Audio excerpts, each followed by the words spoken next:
BLC, bonjour. Et bien, une fois de plus, une année se termine, une autre va débuter, et une année qui n'a pas été merveilleuse à beaucoup de points de vue d'ailleurs, et on espère que 2016 sera beaucoup mieux. Donc, une fois de plus, nous avons réuni des personnalités du Caudrésie, du Cambrésis, qui sont venus nous rendre gentiment nous rendre visite et présenter leur vœux. Nous allons débuter tout de suite avec M. le doyen de Caudry, M. Le Minet, qui va nous présenter ses vœux et puis peut-être nous dire quelques paroles supplémentaires. Merci. Je lui fais confiance. Merci Zéphyr.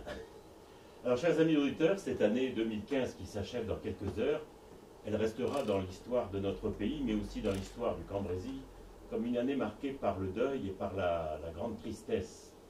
En faisant le bilan de cette année, comment ne pas avoir une pensée émue, évidemment, pour toutes les victimes des attentats qui ont endeuillé la France en janvier, puis en novembre dernier. Et pour nous, habitants du Cambrésis, comment ne pas penser ce soir à Aurélie Châtelain, à sa famille.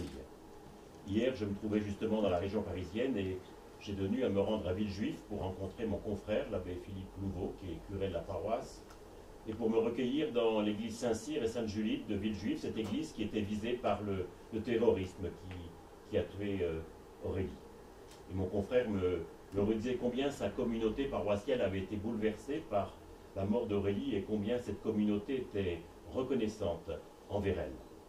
Oui, l'année qui s'achève a été une année marquée par les larmes, par la douleur, mais aussi par la réaction citoyenne de la population qui s'est rassemblée pour manifester sa solidarité avec les victimes du terrorisme et pour dire non à la barbarie. Mais ce soir, je voudrais aussi rappeler quelques temps forts vécus durant l'année par notre communauté catholique et notamment la fête de notre sainte patronne Maxelande, comme tous les ans en novembre.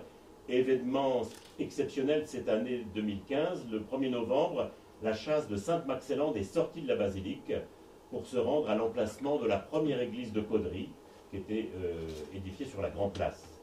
C'est là en effet que le 1er novembre 678, le corps de Sainte Maxelande avait été ramené de Saint-Souplet à Caudry. Lors de la neuvaine à Sainte Maxelande, cette année, nous avons eu la joie d'accueillir à la basilique deux chorales de la région, la chorale Accroche-Cœur de Caudry et la chorale Valencoeur de Walincourt. Tous ces événements ont pu être organisés dans notre paroisse grâce à l'investissement de nombreux bénévoles, mais aussi grâce au soutien logistique de la ville de Caudry. Et je tiens ce soir à adresser tous mes remerciements à notre maire, M. Guy Bricou, qui est toujours attentif aux besoins de chaque communauté, de chaque association de la ville. Je voudrais aussi mentionner en 2015 la clôture de notre synode provincial qui a regroupé les diocèses de Lille, Cambrai et Arras. Et ce synode avait pour thème « Inventons les paroisses de demain ».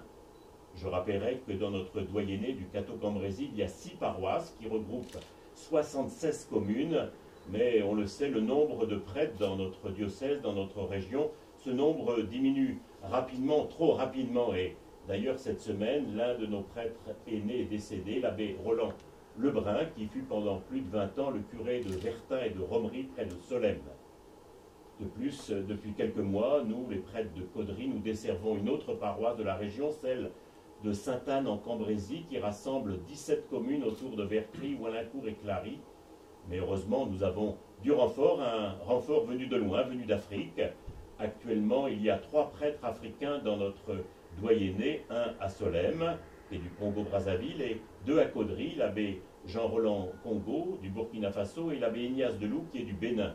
Et je suis rentré d'ailleurs du Bénin il y a dizaines de jours, avec une délégation de 15 caudrésiens. Nous avons participé au Cotonou au jubilé sacerdotal de l'abbé Ignace, un voyage évidemment inoubliable.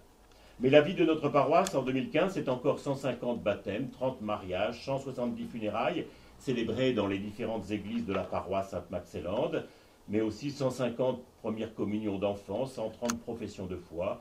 C'est beaucoup d'événements importants, événements familiaux, beaucoup de préparation, beaucoup de disponibilité, de dévouement de la part de nombreux caudrésiens engagés dans la vie de notre communauté. Et je tiens ce soir à les remercier chaleureusement. Voilà, chers amis, rappelez quelques temps forts de l'année qui s'achève. Et à quelques heures maintenant de la nouvelle année, je voudrais souhaiter à tous les auditeurs de BLC une sainte et heureuse année 2016. Notre pape François, l'année dernière, lors de la messe de la nuit de Noël, avait prononcé ces mots. À la dureté de l'homme pour l'homme, répond la douceur de Dieu dans l'enfant de la crèche, l'enfant Jésus. Notre monde, disait-il, a tant besoin de tendresse aujourd'hui. Après tout ce que nous avons vécu durant cette douloureuse année 2015, ces paroles du pape sont toujours d'actualité. Oui, notre monde a tant besoin de solidarité, de fraternité, de tendresse. Chers amis, qu'au milieu des difficultés que nous pouvons tous rencontrer, au milieu des épreuves que traversent certaines familles, et malgré les inquiétudes qui nous assaillent tous, que nous puissions garder l'espérance malgré tout, grâce à l'amour, grâce à la tendresse vécue dans nos familles, grâce aussi à la solidarité et à la tolérance vécue en actes dans notre ville, dans nos villages et dans le monde entier. Oui, à tous une sainte et heureuse année 2016. Bien, merci Monsieur le doyen. Bon, alors on enchaîne tout de suite avec Madame Isabelle Pirard, qui est adjointe au maire du Cateau et qui est également maintenant conseillère régionale récemment élue. Merci beaucoup de m'accueillir à BLC. C'est pour moi l'occasion évidemment de présenter les vœux. Les vœux, c'est toujours l'espoir d'un monde meilleur, d'une année qui commence et qui va effacer les chagrins et les peines de l'année. Et elle a été, comme vous l'aviez dit, une année particulièrement tragique. On ressent actuellement l'angoisse de tous dans cette fin d'année, d'ailleurs, qui change, qui bouleverse finalement notre façon de voir même les réveillons. Quand on voit à la télévision ce qui se passe, les réveillons ne seront plus cette année et à partir de maintenant, je pense, comme ils ont été. Et si vous m'accueillez aujourd'hui, c'est en tant qu'élue, je pense, régionale. Et si je suis élue régionale, c'est aussi grâce à tous, parce que vous m'aviez reçu au moment de la campagne, donc à tous ceux qui ont eu la gentillesse de moi me réélire et d'élire avec moi. Nous serons 5 pour défendre le Cambrésis. Et là aussi, nous allons essayer donc d'améliorer le quotidien de toutes les personnes du Cambrésis, puisqu'en fait, la région Nord-Pas-de-Calais-Picardie de 6 millions d'habitants va se répartir, nous allons nous répartir quand même le territoire, même si nous n'avons jamais un territoire tout à fait défini. Mais nous voudrions justement, dans cette grande région Nord-Pas-de-Calais-Picardie, défendre le Cambrésis, peut-être la région la plus touchée au bon sens du terme, puisqu'ayant les plus grands projets. Et nous ne sommes pas trop de 5 pour défendre ces grands projets. Je me réjouis avec mes collègues de pouvoir travailler pour qu'on améliore chaque jour le quotidien, puisqu'on a traditionnellement l'habitude de dire bonne année, ça on va voir comment on peut l'améliorer. Bonne santé, la région malgré tout peut y participer, puisque la région finance les hôpitaux publics, notamment dans de l'investissement pour du matériel très important comme les IRM, etc. Donc je pense que la région touche au quotidien nos concitoyens et je voudrais bien, moi, être efficace dans ce domaine-là. Vous m'aviez, je dirais à tous ceux qui nous écoutent, vous m'avez fait confiance, ou vous avez en tous les cas maintenant une conseillère régionale, même si vous n'avez pas voté pour moi, c'est pas grave. Je pense que nous allons nous mettre ensemble, tous ensemble au travail pour améliorer votre quotidien. C'est, je crois, le rôle le plus intéressant de l'élu. C'est peut-être aussi pour ça qu'on fait de la politique. C'est parce qu'on peut influer sur la vie de nos concitoyens. C'est en cela que j'espère pouvoir participer humblement, modestement, mais de tout mon cœur, en tous les cas, à l'amélioration de la vie de tous ceux qui m'écoutent aujourd'hui et qui nous écoutent. Alors, bonne année, bonne santé et que de nombreuses joies viennent effacer tous les drames de l'année précédente. Bien. Merci Madame Isabelle Pirard. Je rappelle que vous êtes maire adjoint de M. Siméon au Cateau et que vous êtes également depuis peu d'ailleurs conseillère régionale. Nous allons accueillir notre maire bien-aimé ici dans la ville de Caudry. Et nous allons accueillir M. Guy Bricou qui a l'habitude du micro ici à la radio BLC. Je pense qu'il y a de nombreuses fois qu'il est intervenu et donc il va nous en dire un peu plus. Il va sans doute nous parler un petit peu des travaux de la ville de Caudry. C'est son dada. C'est ça bien la première fois qu'il viendrait sans nous pas nous révéler qu'il va y avoir des travaux au Caudry. Hein. Ouais, c'est vrai que ça fait de nombreuses fois que je viens au micro. Et puis si Zéphyr est aussi gentil, c'est parce qu'on porte le même nom certainement. Mais on n'est pas parents. On n'est pas parents. Non. Donc, chers Caudrysiennes, chers Caudrysiens, chers auditeurs de BLC, l'année 2015 s'achève et on n'est pas trop peiné comme ça a été dit précédemment. C'est d'ailleurs l'avis de 87% des personnes interrogées qui la considèrent plutôt négativement. Comment ne pas évoquer les attentats Charlie Hebdo, Aurélie Châtelain, le Thalys, le Bataclan, qui ont fait tant de victimes innocentes. Mais j'ai une pensée toute particulière pour Aurélie Châtelain, assassinée à Villejuif le 19 avril après avoir résisté à son agresseur et empêché un massacre dans une église de Villejuif, comme vient de le dire monsieur le doyen. J'ai des contacts fréquents avec les élus de cette ville qui ont reconnu son geste et qui l'ont faite citoyenne d'honneur de la ville. Je remercie tous les Caudrésiens et tous ceux qui ont participé à la marche blanche, aux funérailles et qui entretiennent son souvenir. Je remercie l'équipe du conseil municipal des jeunes, Sandrine Trio, Thierry Dorémus, qui ont organisé une manifestation à la salle des fêtes qui a été un grand succès en sa mémoire. C'était le 18 décembre. Beaucoup de larmes ont coulé ce jour-là. Aurélie, c'était un sourire permanent, c'était le don de soi, la générosité, la rigueur professionnelle, l'amitié. Je ne cesse d'écrire, d'intervenir pour qu'elle ait, par son acte de courage, la Légion d'honneur à titre posthume, ce qui permettra d'écrire son nom sur le monument aux morts et d'inscrire aussi son nom sur un bâtiment de la ville. J'ai bon espoir que ces hautes distinctions puissent être accordées prochainement. 2015, c'était aussi une année noire pour l'emploi. La courbe du chômage ne cessant de monter pour atteindre 3 600 000 chômeurs. Et Caudry n'est pas épargné malgré la bonne tenue des entreprises locales.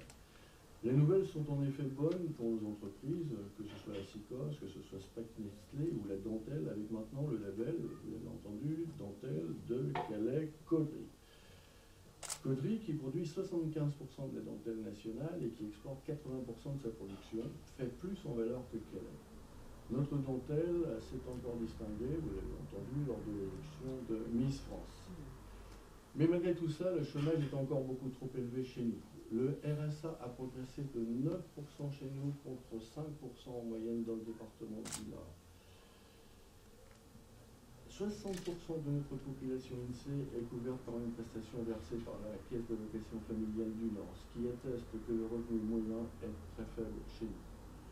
Encore négatif pour 2015, la baisse des dotations de l'État. Nous avons perdu en dotation forfaitaire au niveau de la commune 400 000 euros et 2016 ne devrait pas être différent. Heureusement, la DSU, dotation de solidarité urbaine, et la dotation nationale de péréquation sont venus compenser partiellement cette perte.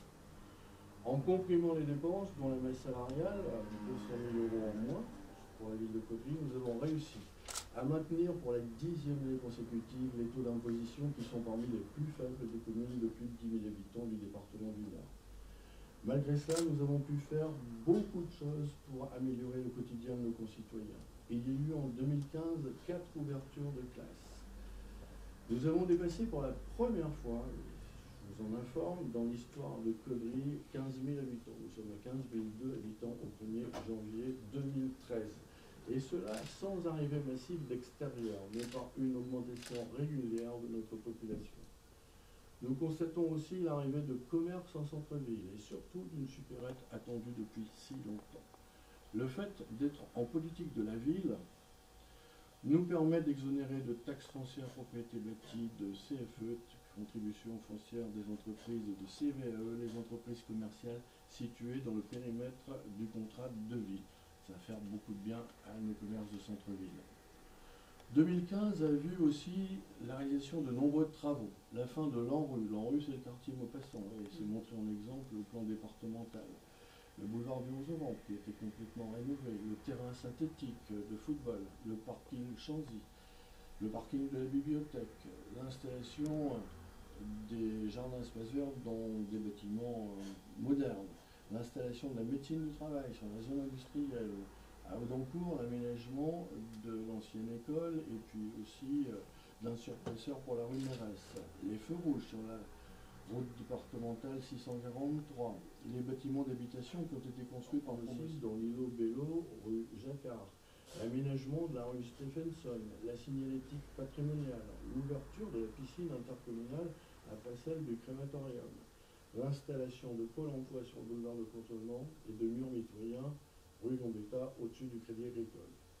Comme vous le voyez, l'activité des élus et des services a été soutenue en 2015. Mais il n'y a pas que Caudry qui a bougé. On a beaucoup d'espoir pour l'arrondissement de Cambrai. C'est le canal Seine-Nord sur lequel on travaille beaucoup. En ma qualité de vice-président du département, j'assiste tous les 15 jours à une réunion, c'est pas gagné, c'est pas encore gagné, mais on a beaucoup d'espoir qu'il se réalise. La BA103, où il y a un projet de M.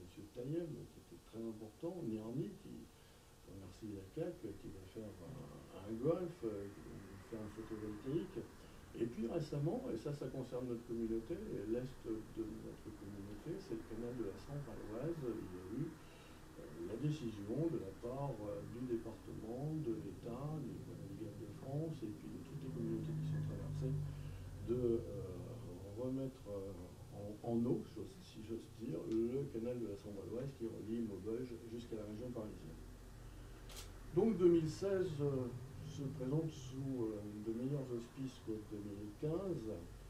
Nous ferons encore beaucoup de travaux, ça dépendra bien sûr des possibilités financières.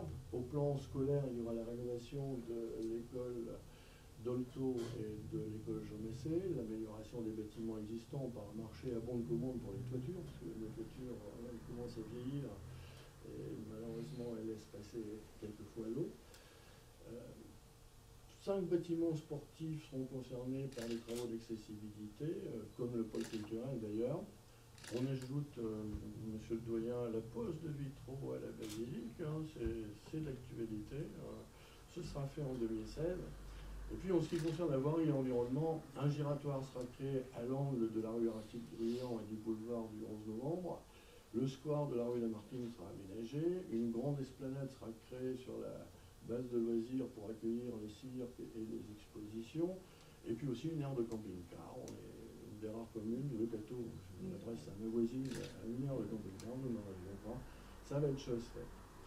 Nous étudions actuellement un schéma directeur pour la restructuration du stade Louis Sandra, et puis les services informatiques de la police, et là je m'adresse à monsieur le président du BSC qui est en même temps ingénieur principal maintenant, les services techniques, l'informatique et la police municipale sont installés dans l'immeuble qui était précédemment occupé par les époux Wiertz. Nos ouvriers y travaillent déjà. La vidéoprotection sera améliorée. Elle a permis de solutionner beaucoup de problèmes de petite délinquance. On compte encore l'améliorer pour que toutes ces petites délinquances soient neutralisées sur notre ville. 2016 verra aussi de nombreuses démolitions. Tout d'abord la piscine Tournesol, le restaurant Le Phare, l'arrière de la supérette Coccinelle et surtout en fin d'année, la démolition de l'ancienne usine du Mont rue Gustave Delory, qui est une démolition qui sera très technique parce qu'il y a beaucoup d'amiante et je peux vous dire qu'il faudra presque 1 an d'études pour mener à bien cette opération. Alors j'ai beaucoup construit depuis 20 ans, ça je l'entends dire, mais j'ai aussi beaucoup démoli. Mais tout ça fait que Caudry a considérablement changé de visage. Un très gros chantier s'ouvrira fin 2016, c'est l'ancien site Leclerc où nous lançons une concession d'aménagement. Ce site sera un écoquartier avec de la végétation, avec des petits immeubles, des immeubles moyens, des maisons individuelles. Je pense que ça sera de nature à redensifier encore le centre-ville. Et puis ajoutons à tout cela, pour terminer, que notre musée sera vraisemblablement musée de France très prochainement. C'est une excellente chose. Donc tout ça me permet de dire qu'il fera encore meilleur vivre à Caudry très prochainement. J'ai rencontré récemment plusieurs personnes qui m'ont dit qu'elles reviennent sur Caudry, des personnes qui sont parties dans les villages environnants qui finissent par revenir sur Caudry parce qu'elles y trouvent il y a beaucoup d'avantages, oui. Le cinéma, les supérettes, etc. Alors je vais terminer là parce que j'ai parlé longtemps, excusez-moi, en vous souhaitant de vivre heureux à Caudry et dans la communauté, dans le Cambrésis et puis dans le Nord et dans la région. Et fidèle à mon habitude, je vous lis une citation de Paulo Coelho. C'est justement la possibilité de réaliser un rêve qui rend la vie intéressante. Et au nom du conseil municipal et puis de toute cette équipe qui est autour de moi, je vous présente mes meilleurs vœux de bonheur, santé, travail surtout, et prospérité pour 2016. Eh bien, merci Monsieur le maire, merci Monsieur Dubricou, continuez sur votre lancée. Les Caudrésiens attendent toujours des nouveautés. Donc, je crois que vous répondez à leur demande. Je vous voyais très intéressé, Monsieur Dubricou. Oui, bah, évidemment. Je Parce que le boulevard de Rosevente, c'est juste à côté de chez lui. Le giratoire, j'ai vu qu'il y avait une opposition à la municipalité, des opposants qui disaient que le rond-point était inutile. Alors, j'attends peut-être votre réflexion là-dessus, monsieur le maire. Bah, absolument, je peux répondre.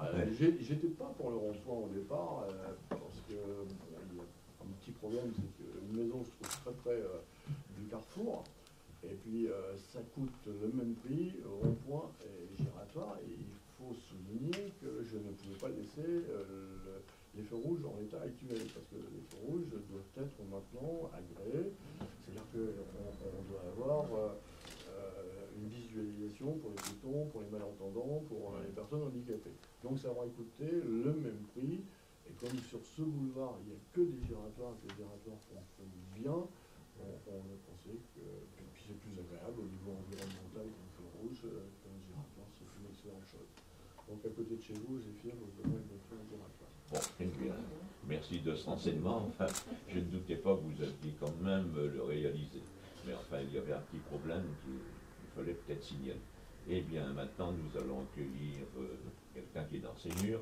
Nous allons accueillir M. Dominique Foucambert, qui est ingénieur à la ville de Caudry et qui est en même temps président de Radio BLC, et un président très actif qui veut moderniser BLC, qui veut en faire une grosse radio avec aussi la télévision. Ingénieur principal. Ah bon ah, ça, je savais pas. Merci Zéphir, merci à tous nos invités. Alors, chères auditrices, chers auditeurs, alors, je vous présente au nom de toute l'équipe de Radio BLC et BLC TV une bonne et heureuse année 2016. Qu'elle vous apporte à vous, à vos proches et à tous ceux qui vous sont chers, à la fois bonheur, santé, réussite personnelle et professionnelle. Que 2016 nous donne l'espoir de voir enfin les choses changer, pour chacun puisse vivre mieux tout simplement. Une nouvelle année, c'est l'occasion également de faire le bilan. Il est mis en valeur par le travail quotidien de 2 salariés et de 45 bénévoles, lesquels je tiens tout particulièrement à féliciter et remercier. Comme vous le savez, nous sommes une radio associative qui a fêté ses 33 ans. Radio qui continue à faire sa révolution en s'ouvrant au monde et en augmentant son taux d'écoute grâce à la web radio.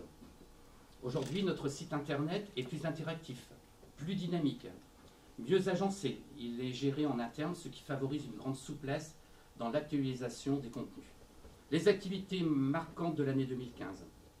11 grands studios dans l'auditorium des ateliers de Caudry, magnifique bâtiment, atelier culturel, qui nous a permis de recevoir des artistes, du public, pour des concerts privés, gratuits pour nos adhérents, dans des conditions optimales de confort. Nous terminons cette année avec 1438 adhérents dans notre association. Alors nous avons également organisé un concert avec les stars des années 80, très attendu par nos auditeurs, mais aussi d'autres émissions chapeautées par nos animateurs, nos chroniqueurs préférés. Tout ceci dans l'intérêt de vous satisfaire. Alors je tiens à remercier monsieur le maire de Caudry, ici présent, vice-président du conseil départemental, président de la communauté de communes du Caudry-Cathésie, pour son soutien sans faille et son aide dans toutes nos actions. Alors j'ai aussi ce soir une pensée pour celles et ceux qui vivent des moments difficiles. J'espère que grâce à Radio BLC, celle-ci vous apportera réconfort. Alors permettez-moi, avec cœur et avec passion, avec la foi de notre radio qui m'habite plus que jamais, de vous souhaiter une nouvelle fois, au nom de toute l'équipe de Radio BLC et BLC TV, une bonne et heureuse année 2016, de paix et de tolérance. Merci. Bien, merci Monsieur le Président. Merci Zéphir. Eh bien, nous allons bientôt terminer. Je vais quand même évoquer, j'ai repris la succession ici de Jean Jacquemin, donc je voudrais quand même une petite pensée pour lui, puisque c'est lui qui faisait au départ, qui a fait ses interviews. Et puis, pensez peut-être aussi, puisqu'il est toujours là, lui, de Robert Carrier, qui a été aussi président avant que je n'en prenne la succession, et d'ailleurs avant que vous n'arriviez évidemment. Bon, eh bien, merci à tous, et puis à l'année prochaine, j'espère.